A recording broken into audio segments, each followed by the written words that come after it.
Saya ini kan beberapa kali ya diajak oleh Gus Dur.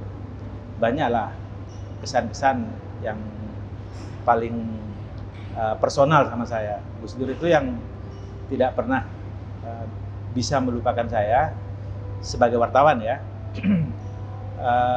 Dulu di zaman Orde Baru, Gus Dur itu dikejar-kejar oleh rejim Orde Baru, dipepet sedemikian rupa, nggak diberikan hak hidup. Bukan hanya Gus Dur, tetapi NU secara umum. Tapi Gus Dur lebih-lebih karena dia adalah penggagasnya gitu kayak itu. Nah, kemudian di zaman itu kita tahu kehidupan pers itu ditekan sedemikian rupa. Nah, yang bisa quote-unquote melawan terhadap rejim Orde Baru yang demikian kuat itu adalah pers-pers tertentu. Misalnya dalam hal ini Tempo. Saya ada di situ, editor, saya pindah dari Tempo ke editor. Nah, itu bisa dalam hal-hal tertentu kita melawan itu. Yang kemudian kita tahu Tempo dan editor dan Detik itu dibredel ya. Nah, sebelum itu saya termasuk yang menggagas apa yang disebut dengan tradisi di dalam majalah editor itu ada istilahnya Man of the Year. Man of the Year itu adalah menokohkan satu orang yang dianggap fenomenal, yang dianggap punya banyak gagasan gitu ya di zaman itu untuk dijadikan tokoh. Nah, salah satu tokoh yang kita perjuangkan itu adalah Gus Dur. Dan ketika saya memperjuangkan itu berhasil ya di dalam sidang redaksi yang pertarungannya sangat sengit, banyak orang nggak setuju, tapi saya memperjuangkan bagaimana agar Gus Dur dijadikan Man of the Year ketika itu disetujui. Maka kemudian cover dan pembahasan utama majalah editor itu mengenai bagaimana gagasan-gagasan Gus Dur. Nah, ketika itu kemudian terbit, ramai orang ini, dan kemudian di akhir tahun itu ada semacam acara di hotel berbintang 5, kita undang beliau mendapatkan piala gitu ya, piagam dan semacam uang penghargaan dari majalah editor kepada yang bersangkutan. Nah, disitulah ingat terus siapa Mas Duki Baidowi gitu kan. Nah, itu salah satu kenangan saya dengan Gus Dur. Setiap kali bertahun-tahun kemudian, setiap kali saya ke rumahnya di Ciganjur ya, itu yang namanya pialanya yang dari majalah itu selalu ditaruh di depan meja itu. Nah, ditaruh. Itu kenangan pertama dari Gus Dur. Kenangan kedua saya kira hal-hal yang lebih banyak berhubungan dengan masalah-masalah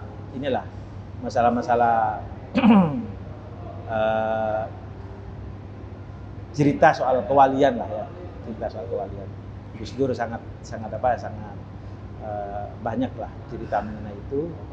Ya, saya pernah dapat cerita ya, tapi ini tidak langsung dari Gus Dur ya. Saya dapat cerita dari almarhum Gus Nu'man Pati gitu ya.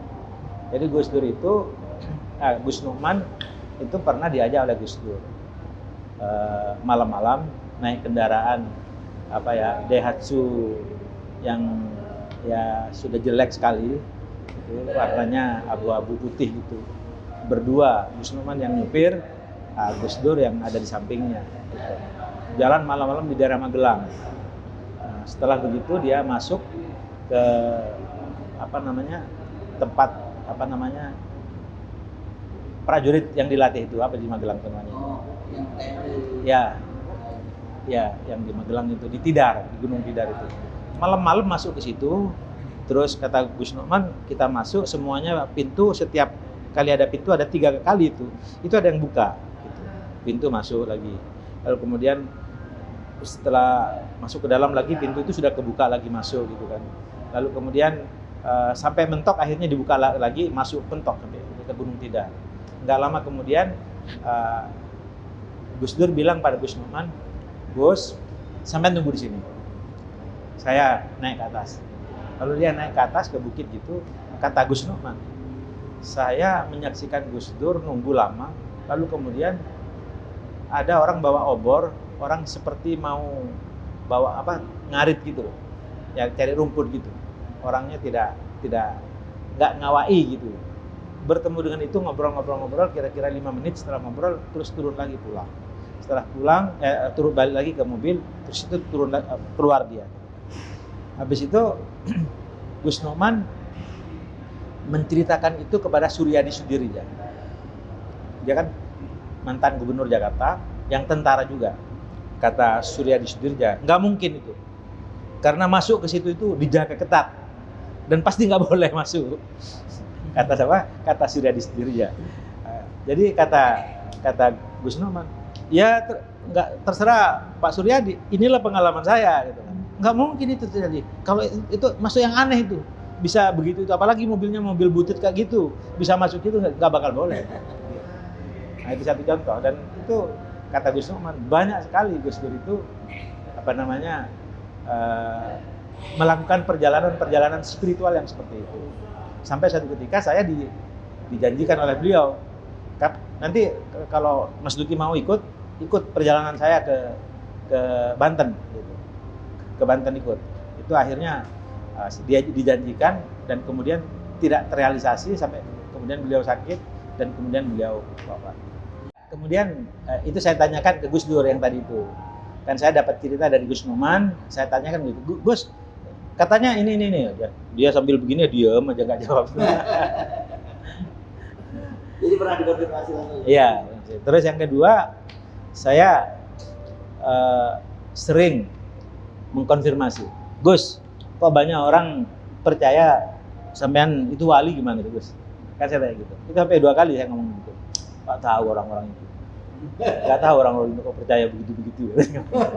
Jadi dia itu termasuk orang yang kalau menjawab itu sesuai dengan siapa yang bicara gitu kan. Kalau tipe seperti saya seorang wartawan yang menanyakan banyak hal untuk mengkonfirmasi, dia jawabnya ya sangat rasional gitu kan. Tapi kalau enggak ya enggak gitu kan. Itulah Gus Dur. Saya awal mulanya ketika itu ya memang ya rasional kewartawanan lah yang membawa saya untuk bertanya yang macam-macam pada Gus Dur. Nah, tapi setelah itu saya percaya bahwa Gus Dur itu wali setelah beliau wafat.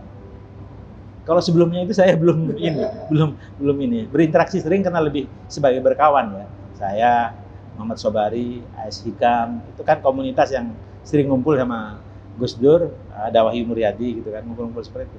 Jadi kita nggak merasakan aura kewalian ya, karena memang rasionalitas yang dibangun oleh Gus Dur. Itulah pandainya Gus Dur. Gus Dur itu pandai membuat suasana sesuai dengan mukhatabnya lah, kira-kira seperti itu. Kira-kira gitu. Apa dasar kewalian Gus Dur yang menjadi Bapak percaya? Betul ya?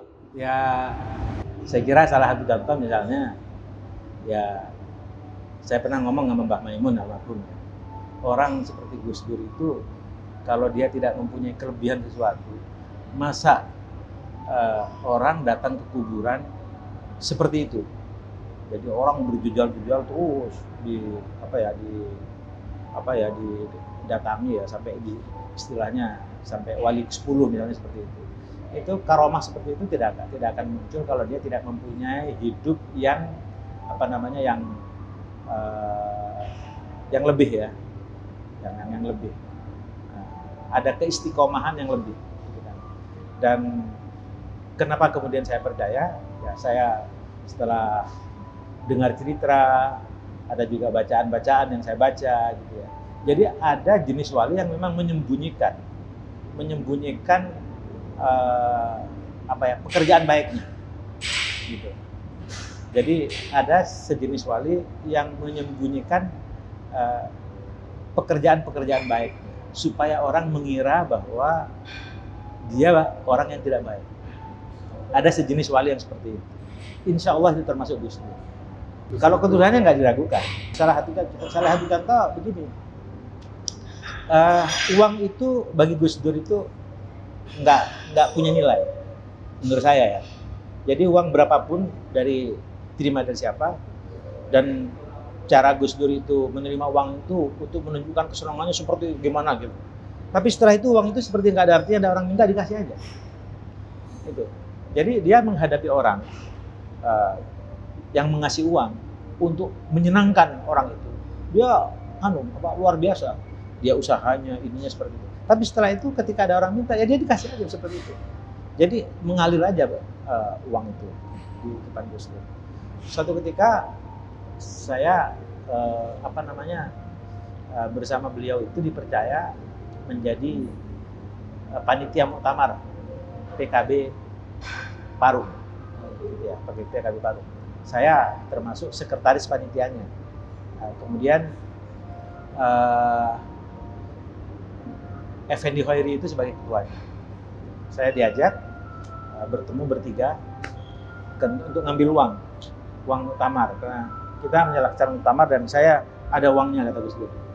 Nah di situ juga Gus Dur itu orang yang sangat sangat sungguh-sungguh ya membangun partai gitu ya. Jadi uang itu dikumpulkan ya, ada yang gulungan dari kasih orang itu disimpan gitu di dalam ini. Terus kemudian rupanya gulungan-gulungan itu semuanya di jumlah hampir 1 miliar di kantor PBNU, disimpan oleh dia di tempat di kotak tertentu gitu, kalau ada orang ngasih taruh gitu untuk biaya muktamar. Maka akhirnya muktamar Parung itu terlaksana ketika itu. Saya menyaksikan sendiri itu. Jadi dia sungguh-sungguh ingin membenahi partai dan untuk melaksanakan muktamar, tapi kemudian kan akhirnya pecah. Ada muktamar Parung, ada muktamar Ancol kan gitu. Nah itu kenangan terakhir saya sama Gus Dur. Karena setelah itu Gus Dur terus jatuh sakit ya.